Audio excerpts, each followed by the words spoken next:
Living alone in a lake house after her husband's unexpected death, a young widow begins to experience supernatural occurrences. The Night House is one of those movies that not enough people are really talking about. It has great acting performances, mainly from Rebecca Hall, who portrays the grieving Beth, and it has wonderful cinematography that takes place in a beautiful setting. It is constantly using negative space, shadows, and the natural curves and angles to twist everyday objects in the house into something much more scary and sinister. And Night House proves you don't have to have a huge budget to make an effective horror movie.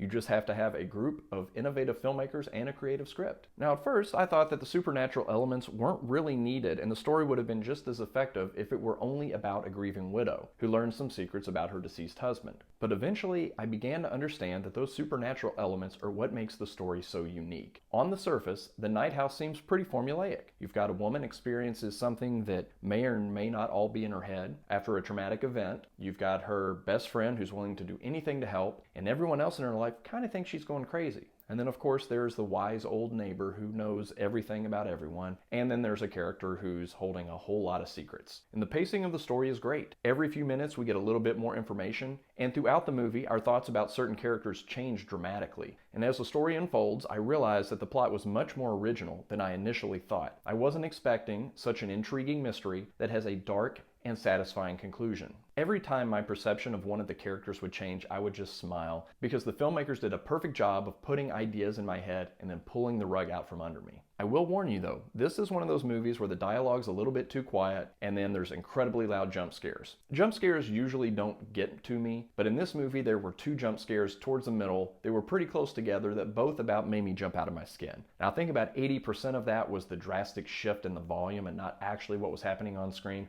but they got me nonetheless. Every few years a great haunted house movie comes out, but usually they don't hit the trifecta of great acting, perfect pacing, and a satisfying original story. The Night House is subtle, but effective. It is worth watching. Being alone in a house at night.